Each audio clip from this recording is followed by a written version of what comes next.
Us. Greetings. Thanks for coming along. Last week we didn't do any technique. We did a session on flexibility, and Mitch stole the show, of course, and we got some great feedback. So today we're actually going to do the same thing. We're talking today about a couple of important terms, which Mitch actually reminded me of during the week. So we're going to focus on that today. Uh, If you haven't already done so, remember to subscribe, hit the bell, and by all means pass it on and let people know uh, that we're here, because that's what makes a difference. We're up to 3,800 people. Nice. That's 3,800 subscribers. Uh, that's better than the two we had in the first video I did. But anyway, so thanks. If you could just pass it on, makes a big difference. Hey, Rochelle, how you going? Okay, so today, the two terms we're going to talk about, first of all, are do, as in karate do, and why it is important and what determines its importance. And the other thing we're going to do is we're going to talk about Shugyo. That's a really important word. I mentioned it in the book. Actually, that's the word that Mitch reminded me of. It's on page 103 of the book if you wanted to have a look at it yourself. But by all means, I think these two words really change everything. Those two words are what makes, for example, Kyokushin and if you like, a philosophical or even a spiritual pursuit that makes it all worthwhile. Thanks for coming along, everyone. So I'm going to actually, I can write it again if I can't find it. Write it here. There it is there. So that's the kanji for do. And I'm putting it there specifically to cover Mitch's face. No, that's the kanji for do. And in Chinese, of course, it's Dao. But where does it come from? And the origin is actually the Hindu term dharma, which the Buddhists took. And the Buddhists, that's how the word dharma, the inherently Hindu word dharma, got to China, was through the instrument of Buddhism. And in Buddhism, it's also, keep in mind, it's like Mitch and I were talking about this before. Christianity, it's not like a guy named Jesus says, I'm going to create a religion called Christianity, and then started to teach and say this is Christianity. What happened was the label of Christianity was placed upon the body of teaching of that person, that avatar, if you like, Jesus Christ, afterwards. And the same with Buddhism. The Buddha, and also the thing to remember is Jesus was born a Jew. He was born into a Jewish world, and that's very significant.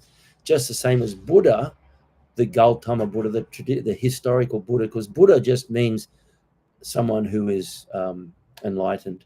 But just like the Christ, Jesus wasn't born to Mary Christ and Joseph Christ. His name was Jesus, but the title of Christ was a title which, if you like, described his mastery of life, if you like. So in you have Christ. In Hindu, you have Krishna, the same root, the same word, the Christ consciousness, if you like. Get off. Look, I could go down rabbit holes for hours with this. But in Buddhism, Gautama Buddha, the historical Buddha, was actually born a Hindu, and he came at a time um, to make Hindu teachings different. Okay, because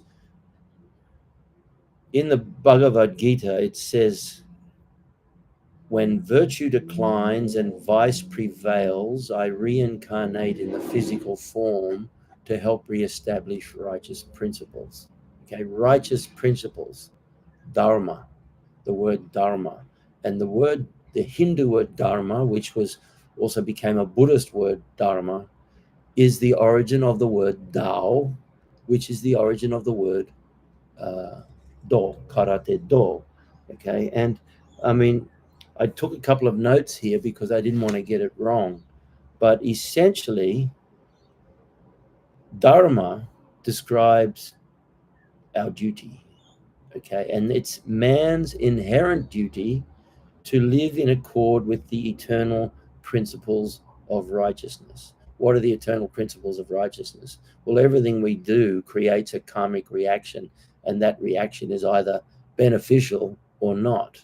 Okay, and when you live in accord with those eternal principles of righteousness, that's essentially the way you live your life, you know. And so Dharma isn't just the duty to live in accord with those righteous principles, but it's also the eternal principles themselves, the eternal principles of righteousness, or the laws governing the way we behave individually. I think that's pretty important. And the word dharma is as old as Hinduism. Hinduism, by the way, was never, the Hindus never called it Hinduism. Just like every other religion, it was a label placed upon it by other people. In this case, it was a label placed upon it by Alexander the Great and the Romans to describe the religious body of knowledge of the people who lived next to the Indus River, or the Hindus, the Hindus, Hinduism. But the Hindu term for it is Sanatan Dharma, or the eternal laws of righteousness. It's very interesting. This is, what's happened here? So the word Tao comes from the Sanskrit word Dharma. Can I delete that? Yeah, there we go. So there's Dharma. Okay, that's the Sanskrit word Dharma, and Dharma became Dao, and Dao became Do, karate Do. Why is it significant? Because Sosai pointed out to us that mastery of the techniques alone is insufficient. That if we are going to first and foremost serve society, and life should be chiefly service, if we're going to serve society in a beneficial way, we have to do more than just learn techniques of violence. And you can quite easily argue that the techniques we learn in karate are very violent, and if they're used without any sense of righteousness, well, then they're just violence. And Sosai was famous for that quote, that saying, strength, or power, strong karate without kindness is violence, and kindness without strength is impotence. So we have to find a combination of the two. Xian, can I ask you a quick question on the Do and so on? I just, here on page 63 of Xian's book, and it says the dojo sign reads Karate Jitsu Oyama Rakudan. So at that point, would he have put that up, Karate Jitsu, before he turned into Karate Do? Yeah, isn't it interesting? Judo, Jujitsu, Kendo, Kenjutsu, Budo, Bujitsu. Jutsu really, if you want to simplify it enough, Jutsu really describes the body of techniques, techniques of fighting, without any conscious effort to make some sort of spiritual, emotional self-improvement. So it's just purely the techniques. And this is jiu-jitsu as we know it today. It's called Brazilian jiu-jitsu. It was always called jiu-jitsu. The Brazilians never called it Brazilian jiu-jitsu. Once again, the early Christians didn't call themselves Christians. The early Brazilians who were doing jiu-jitsu just called it jiu-jitsu, but it was labeled Brazilian jiu-jitsu by someone else. And jiu-jitsu essentially, and it could be controversial, I don't know, but in my opinion, jiu-jitsu is working very hard. Brazilian jiu-jitsu is working hard to become identified as a martial art, but it doesn't yet fulfill the criteria needed to be one, because it's first and foremost and primarily a fighting sport or a fighting system. And Elio Gracie made no bones about it. He married 6 wives and had 22 sons with the sole purpose of creating a dynasty of very strong fighters, which he achieved. But now what we find is, as Brazilian Jiu-Jitsu spreads across the world, now there's a need for it to be more than just a brutal fighting art. So it needs to temper itself as a spiritual path. And so there are quite a number of people in the Brazilian Jiu-Jitsu world who are working very, very hard to introduce the qualities which ultimately will allow Brazilian Jiu-Jitsu to stand amongst its peers as a legitimate martial art with virtues, with emotional, psychological, spiritual virtues. Most notable amongst them, I believe, is Carlos Gracie Jr., who, even though he wasn't one of the early pioneers, he was the son of the early pioneers. I think he's really making a big headway into creating a legitimate martial art out of Brazilian Jiu-Jitsu. So it's interesting because the word Dharma, once again, the origin of the word Do, in Buddhism, it's not just the goal itself, because Dharma is man's righteous duty. And all religions, all spiritual paths point out that there's not one single way that you can achieve that ultimate liberating goal. It can be done in various ways. And this is why people who maybe they're atheists or maybe they're agnostic, but they still achieve a very high level of spiritual growth because of their behavior. They live according to the eternal principles of righteousness. You don't have to be religious to do that.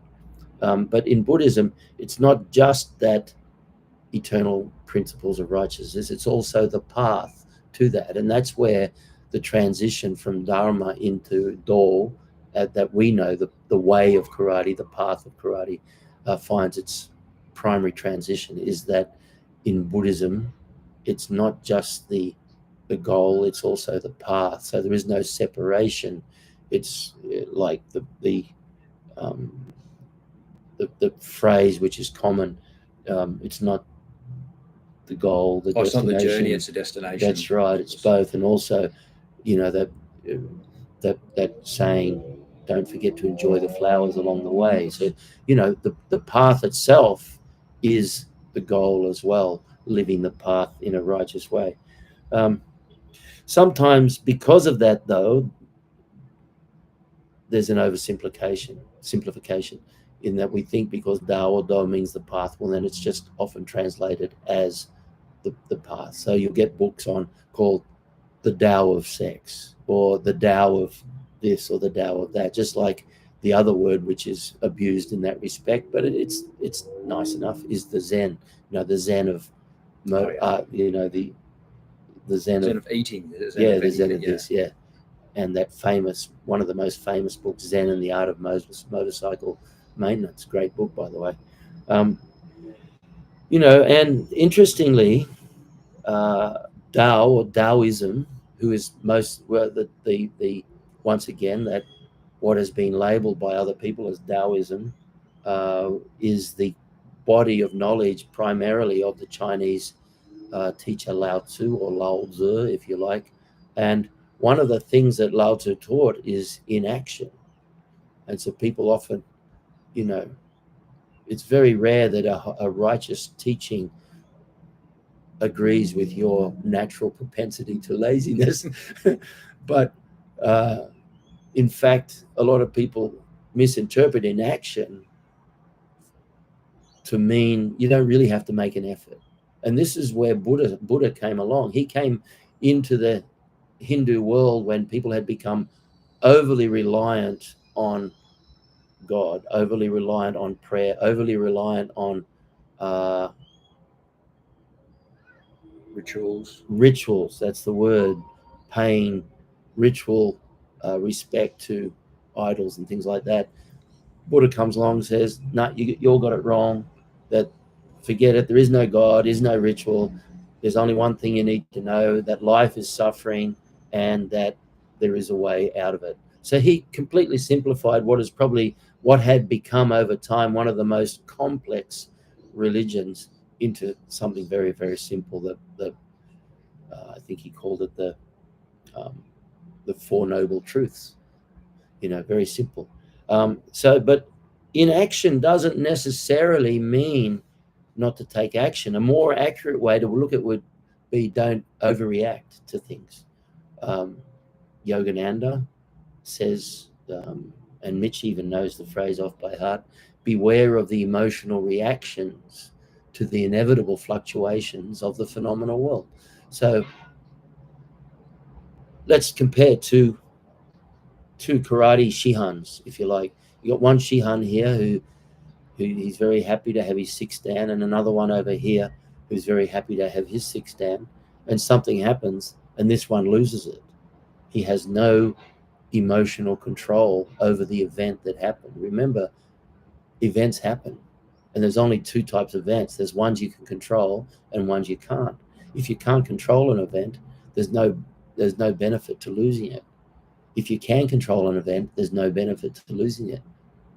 So what you could argue, what differentiates the true master, if you like, or a black belt in the most respectful term, is what sort of emotional control someone has and how do they react to the inevitable ups and downs of the world. The world it's a phenomenal world, hot, cold, happy, glad, sad, mad. How you react to that determines everything. And quite simply, that's what the path of karate is it's regular training consistently over a long period of time. But the goal is not just the mastery of the reverse punch or the inside block. The goal is to control the mind. Remember that scene out of Tom Cruise's movie Last Samurai, where he's fighting and he's so agitated because he has so much on his mind. And the son of the warlord comes up and says, please forgive, too many minds. He says, too many minds? He says, mind the enemy, mind the sword, mind the people watching, too many minds. Well, that's a perfect illustration of overreacting, of allowing the emotions to get too caught up. And that's why Lao Tzu from Taoism says the real key is inaction. And that's why the masters always talk about fighting from a platform of what they call mushin, or no mind. Mushin is the perfect embodiment of the Taoist principle of inaction. It doesn't mean you lie back with your feet crossed, enjoying the sunshine and living on the dole. A lot of people think that's exactly what it is. So it's funny. Yeah, but it's a great. But you actually put that, Shian, I think in your 7 stages of Kumite, the 7th stage is mushin, I believe. Yes. And then you go, but when you've done your X amount of rounds, 50 rounds there, because that's your Kumite 350, I think it is. And then you go back to the stage 1 and so on, and you filter through these things in your own Kumite and your own training throughout your life. Yeah, well, those 7 stages is just something I created just to help people develop a higher and higher level of skill in Kumite. And it's not a flat circle, it's a spiral up. And ultimately what should happen is when you get to that mushin level, and I think my favorite samurai of all time was Yamaoka Teshu, who was a 19th century samurai who was regarded as one of the great calligraphers. So he had that nice balance. But he created Muto Ryu. Muto Ryu literally means the school of no sword. And he got so good at sword, and even the term good is kind of an oversimplification. He became, I tend to believe, see, I tell you, rabbit holes exist, but we were talking about this before, but I tend to believe that he became a liberated soul. But he would get challenges all the time, and he would accept the challenge, and then they'd square up with the sword, and he'd square up with bare hands. They go, where's your sword? He said, there is no sword. I don't need the sword.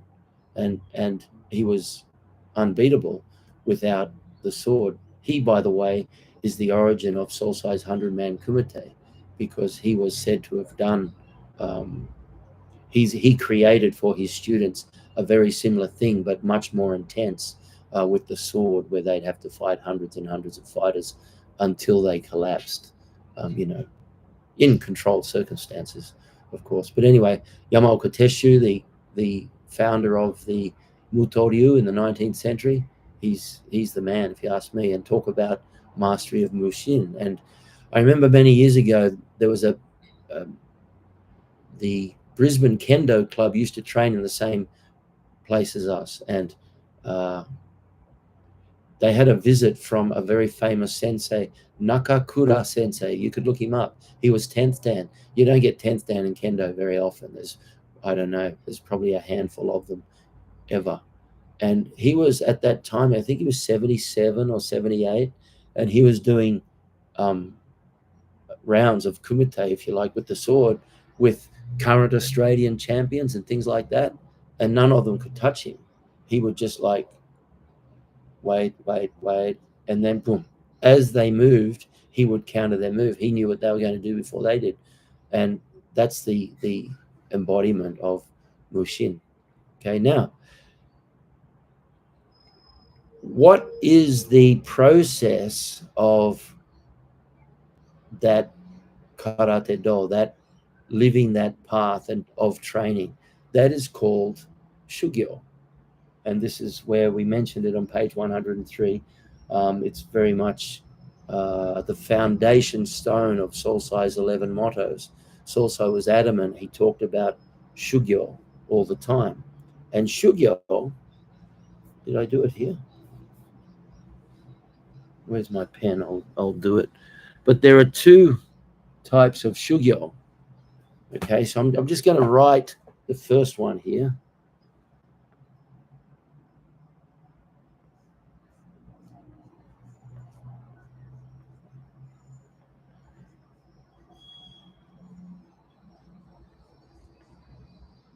So that's Shugyo. Is it in front of Mitch's face? There you go. That's Shugyo. Okay. There are two types of Shugyo. The other type of Shugyo is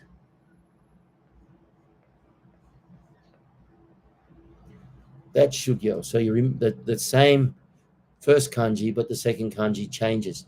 Now, they're two very different things. Shugyo, it also has a Chinese origin, which is the word, let's see if I wrote it out. I don't speak Chinese. I think it's Zhu.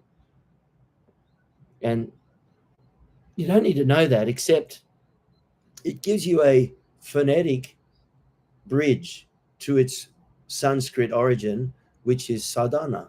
And sadhana, the Sanskrit word sadhana, Sadhana, means the spiritual path, if you like. Okay. And the word Shugyo, the first one, that one, that they're used interchangeably, I must admit. Sometimes people will write this one for either one. And it could very well be interchanged. But that first one, literally, it doesn't necessarily have a spiritual connotation. So if you're just a fighter and all you want to do is master the techniques and win tournaments, well, that is the correct kanji for you. But if you see that there is a spiritual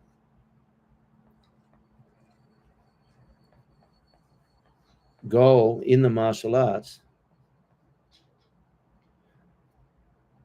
then the second one becomes more important, because that's from, there we go, that's from Buddhism, that second kanji, pronounced exactly the same way, Shugyo, but the first one would mean, they even have a word in Japanese, Hanayome Shugyo, which literally means preparation to be a good wife. How about that? But the first one doesn't necessarily have a spiritual connotation. The second one is very much so. It's all about, once again, going back to that dharma, that living, the duty we have to live a life according to the eternal principles of righteousness. Okay. And the other thing is that Shugyo, the first one, may very well be nothing more than a a path to master something. For example, to get your apprenticeship in something, or to learn, it could be your apprenticeship in carpentry. But the second one has a connotation of a lifelong pursuit. It's an eternal quest, an eternal pursuit. And I think that's very important, particularly today, because we have this 6-minute attention span. We want to master everything instantly. The martial arts world, it's just it's embarrassing, disgusts me. But the martial arts world is full of people who train for 2 or 3 or 4 or 10 years and then go off and create their own system as though they have mastered it. Whereas, even Ueshiba Morihei, the founder of Aikido, he pointed out that one of the keys to Shugyo is humility.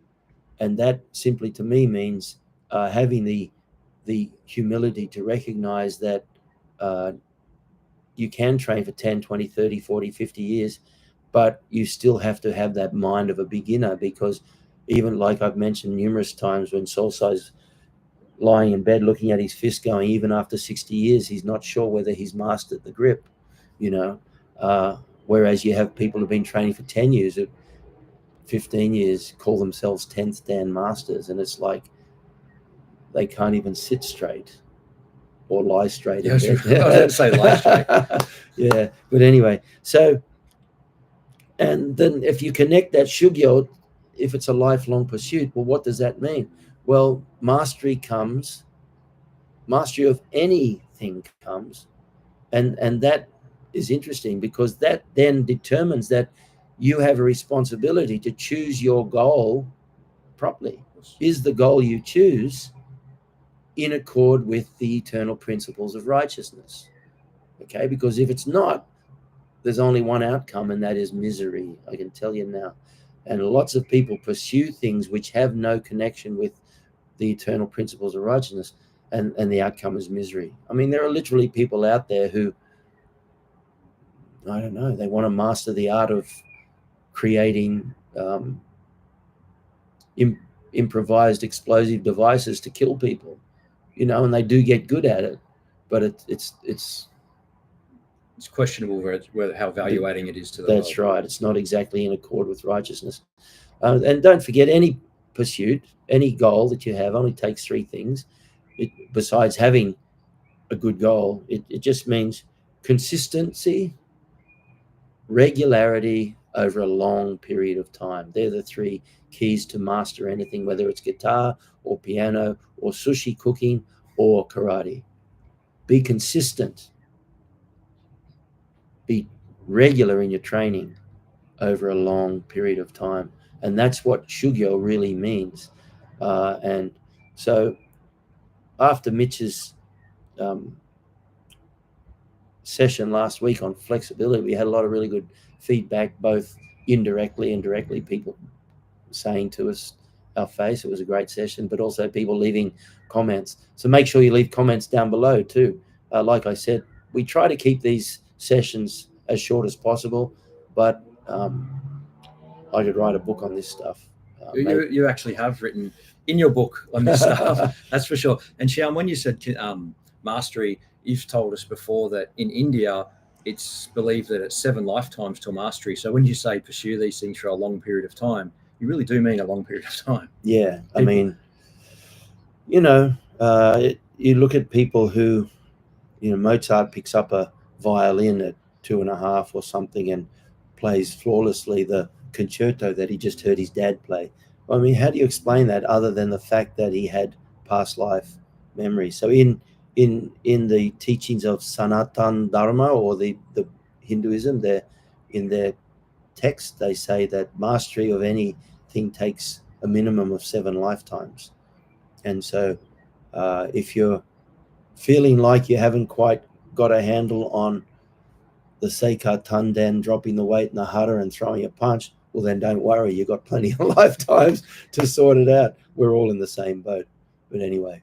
And one of the things I did is I went to your original book, Xian, and looked at the mottos, and I thought, I wonder what, because I was reading this only a couple of weeks ago again, well, I know what he said about Shugyo in the first book, and it wasn't there. And then, so this is one of the many updates that you've provided in your, wisdom and experience the last 30 years plus since you wrote the original book. That's in the second edition of the book. So there's so much valuable content in here. And I legitimately was reading it a couple of weekends ago, and I said to Xian, "Oh, Shugyo, can we talk about that? That's a really good topic." Mitch mentioned it before training one day. And it's just such a wonderful way to understand like everything that Xian just said. And there's so much depth and nuggets of gold like that in this book as well. So, and Solso, the reason I put it in is because Solso spoke about it all the time. And of course, Solso was my teacher, so I mention him all the time. But everyone has teachers, and I have no doubt. For example, just literally a few seconds before we did this, I checked out one book about Morihei Ueshima Morihei, the founder of Aikido, and he also talks about Shugyo.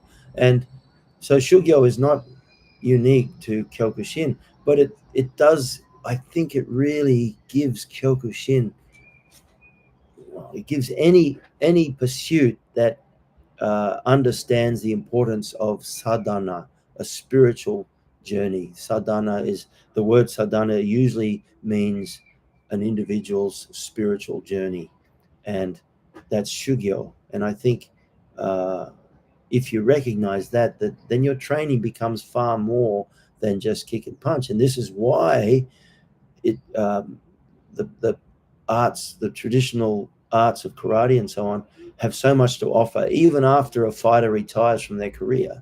And this is why a lot of fighters, they start off with the techniques, they go into professional fighting, let's say, they get into MMA or kickboxing or Muay Thai, and then they retire and they come back to the art because they recognize instinctively, if you like, or intuitively, they recognize that the art, the Shugyo, the Shugyo part of the art is what will give them a lifelong spiritual journey. I think that's very important. Also, to everybody, hello. Also, Sensei Mike, it's nice to be important, but it's more important to be nice. That's true. Very good. Us Arjan from Netherlands, thanks. Kumite 360, thank you. Us, good to see you. Sensei Mike, I believe in confusion arises from trying to change the world instead of focusing on changing your own world. Well, isn't that true? Yogananda says, change yourself and you will change thousands. You get people go out there and try and change the world. You see it all the time. And I love and respect anyone who has the courage to protest against something they, really believe in. But quite often what happens is the protesters are questioned. Hi, what are you protesting about? We're protesting about that. Well, what does that mean? And when you're protesting, do you understand why they're doing it? No, go away. I don't want to answer your questions. Down with that, So they're trying to change the world, but they haven't changed themselves. And like Sensei Mike says there, it's really good you put that actually. The key to changing the world is change yourself. If you're making the effort, everything in the future will change. Okay. There's another quote from once Yogananda was asked what he believed to be the best teaching in his own autobiography. And he said the words of his own teacher, he said, forget the past, the vanished lives of all men are dark with many shames. Everything in future will improve if you are making the effort now. Okay, now by making the effort, that's Dao or Dharma, you are working hard to live according to your duty and to live in accord with the eternal laws of righteousness. So I think that's very good. Marco, do you think Sensei would have studied karate in another? Of course. I think there's a lot of speculation in Japan because Japan don't have a problem with the concept of reincarnation. They accept it as given. In the West, even in Christianity, they removed the teachings of reincarnation in the Second Council of Constantinople, 553 AD, because Constantine figured that if there was reincarnation, he couldn't exactly say he's a god. So he got rid of that and then established, I'm a god. You guys can never be the same as me. But reincarnation says that we're all equal, and that by coming back life after life, you get this gradual improvement until you're liberated as well. So I have no doubt that, and like I said, there's speculation in Japan who Solsai was in his previous life. I won't go into it because it's just speculation, and also it's kind of like entertainment, if anything, who Masoyama was in previous lives. But there's been a lot of significant discussion about him being certain famous samurai and so on. So I have no doubt that, when he's a little boy, 6 years old, climbing up the mountain, at Ilung in his village, going, I'm going to, wake this mountain up, the sleeping dragon up. It was something that was into him. I mean, different people have different recollections of previous lives. Sometimes they're a little more vague than others. Some people speculate, if reincarnation is real, why don't we remember our lives? Well, you think of all the harebrained, dumb, stupid, idiotic things you've done in this one life that you're embarrassed about. Imagine if you to bail up someone and say, can you give me the top 20 stupid, embarrassing, illegal, inappropriate, unethical things you've ever done? There's zero chance that they'll list them, because we all, like Sri Yukteswar says, the vanished lives of all men are dark with many shames. And this is one reason why we need to develop sympathy and compassion and empathy, because no matter what you see someone do at some stage in some previous life, there's a really good chance that you've done it. Yeah. So the same wind blows on us all, kind of. That's thing. It. So we don't remember our previous lives for a very good reason, in that if the objective of our sadhana, our spiritual journey, our shugyo, is to constantly improve until we get to the point where we're no longer compelled to be to reincarnate, well then, of course, our previous lives are all arguably stupider and dumber and more inappropriate than this life. So it's better that we don't remember. I find it hard to believe for me. There you go. It can only go up, I guess. I concur. You just look back at it. I can't believe some of the things I've done, and imagine the previous one. Oh my God, imagine the previous lives. So, we all have lives. It doesn't offend any teaching. But yeah, I have no doubt that Solsai's lived previous lives.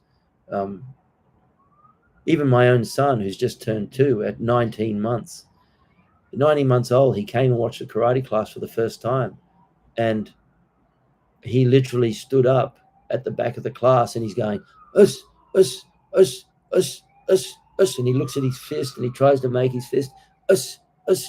And Mitch, what do we do? What does he do when we get to the sauna? This afternoon, we'll go in the sauna, and CJ will go sauna, and he'll sit there and he'll put his hands out, one back, and Shian will start. Son, he'll do his kihon, and then we do it. And we'll stop. We want to get out. It's hot. And he's like, more.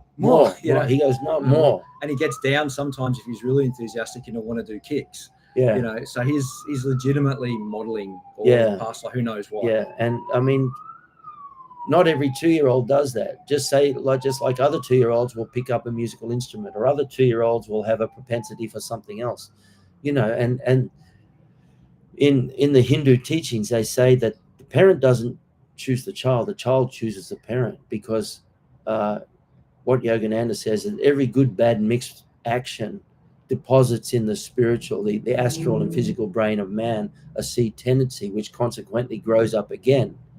And at death, the sum total of those seed tendencies is planted in the astral brain, and that determines where the child is born in the next life.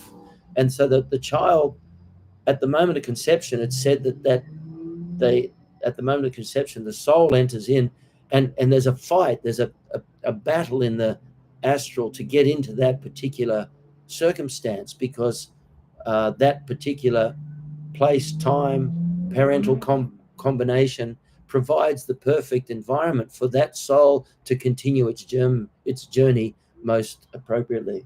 So by all means, Marco, I think Solsai did. By the way, Marco, I haven't forgotten your t-shirt. I just need to know what your size is, because I need to check which sizes are available. Chris Dunn is in rainy Melbourne. Oh, well, that'll teach you. Go to Melbourne. I must have hit the jackpot with my family. Yeah. You sure did. You know, where your mum, Christian's mum, he says he must have hit the. Chris is my sister. I think she's very saintly. You know, and at the end of the day, if you can live a saintly life, I think that's the most, the highest goal. And by saintly life, what does that mean? It means you live according to the eternal principles of righteousness. That's what it means. Okay. Awesome. Thank you, Xiao. That was a rabbit hole, but like I said, we could go on with it. But I think it's really a very, very important subject. What separates fighting systems that are purely about learning how to biff, as opposed to a martial art which has the objective of a spiritual self-improvement over time. And this is why I adamantly believe that the martial arts are what I describe as a pseudo-religion. As the world becomes increasingly secular, and in many societies now, I mean, in look what some society, well, I won't even mention countries, otherwise they'll poison me, but in many cultures, in many societies today, you can't even practice your religion because they say it's an anathema. They say it's a, what are the, Karl Marx said, it's the religion is the opiate of the masses. It's not exactly what he said, but basically society as we know it has become more secular. We've removed religious teaching in school. Even when I was a kid, we had religious studies, and and that gave people a belief system and a value system, and every single action we perform is founded upon our beliefs and our values. And if you doubt that, you need to get it right, because people with poor values and poor belief system are the ones that make harebrained, stupid decisions that get them killed or get them in jail. And martial arts fills a void that was created when religion was removed from the education of children. A child doesn't grow up in a religious environment if his parents don't want it that way. On the other hand, you have a lot of children who are brought up in a very religious environment, so they have if provided the religion is righteous, they have a good body of values and beliefs. But anyway, so karate sets in the way. It teaches you to be healthy. It teaches you to be responsible. It teaches you to play the role of a virtuous warrior whose life is service to protect other people. You can create a life philosophy based on the 11 mottos of Masayama and the Dojo Kun, and the body of teaching that Masayama wrote, and not just Masayama, other martial arts teachers as well. Of course. Thanks, guys. Appreciate it very much. And a large T-shirt. Thanks, Marco. That was what I was looking for. Look forward to seeing you next week. Hope that was interesting. Hope you got something from it. And see you again. Awesome. Thank you, Xiao. Thank you.